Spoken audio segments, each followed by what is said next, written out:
ধূপগুড়ি শহরে জরাজীর্ণ নিকাশির ব্যবস্থার কারণে বেশ কয়েকটি ওয়ার্ডে জল জমে যাওয়ার সমস্যা দেখা দিয়েছে।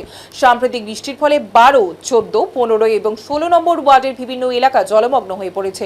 নর্মদাগুলোর অবস্থা খারাপ হওয়ায় জল উপচে রাস্তায় চলে আসছে এবং কোথাও কোথাও তা স্থানীয় বাসিন্দাদের বাড়িতেও ঢুকে পড়েছে। 15 নম্বর ওয়ার্ডের বাসিন্দাদের অভিযোগ, বৃষ্টির জল এলাকায় শোয়ার ঘর পর্যন্ত ঢুকে পড়েছে।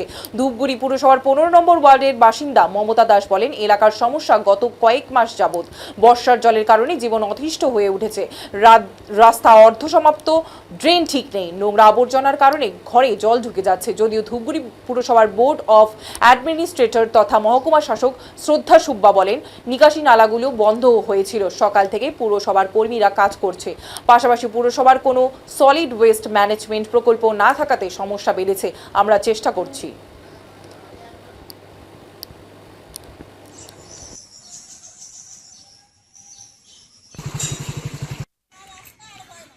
কবে থেকে বৃষ্টি শুরু হয়েছে? বৃষ্টি তো শুরু হচ্ছে ফাল্গুন মাস থেকে। এই এক মাস, আষাঢ় মাস, গোটা মাসটাই আমরা জলে ভাসতেছি। কেন কেন এই অবস্থা? কেন এই অবস্থা? কালবাট নাই, রাস্তা নাই, ড্রেন করে রাখছে, হাইড্রেন করে রাখছে, ড্রেনের মুখ এদিকে খুলে রাখছে, ওদিকে ঘেমটিয়ার জল টোটালটা এদিকে আসে, জলটা পাহার্য হবে সেই ব্যবস্থাটা নাই। কতটা সমস্যার সম্মুখীন হচ্ছেন? দেখতেই তো আছে কতটা সমস্যা। এক কমার জলে আমরা হাঁটাচলা করতেছি, রান্না করে খাইতে পারতেছি না, ঘর বাড়ির জলে ডুবে আছে। বললাম, প্রশাসনের আধিকারিক কেউ আসে? না, আসে নাই। এলাকার ওয়ার্ডের কাউন্সিলর বা কাউন্সিলর আজকে আসলো, কি বললো এসে? আইতে দেখতেছে জল লাগছে, অবস্থা খুব আমাদের খারাপ। প্রতি বছরে কি এইভাবে আসে? প্রতি বছর এরকম হয়। মানে কাজ হয় না?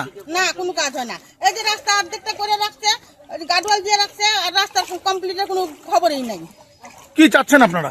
আমরা চাচ্ছি ড্রেনগুলো ক্লিয়ার হোক, কালভার্ট হোক, রাস্তাগুলো কমপ্লিট হোক। কি নাম আপনার? মমতা দাস, এটা কত নম্বর ওয়ার্ড? 15 নম্বর ওয়ার্ড।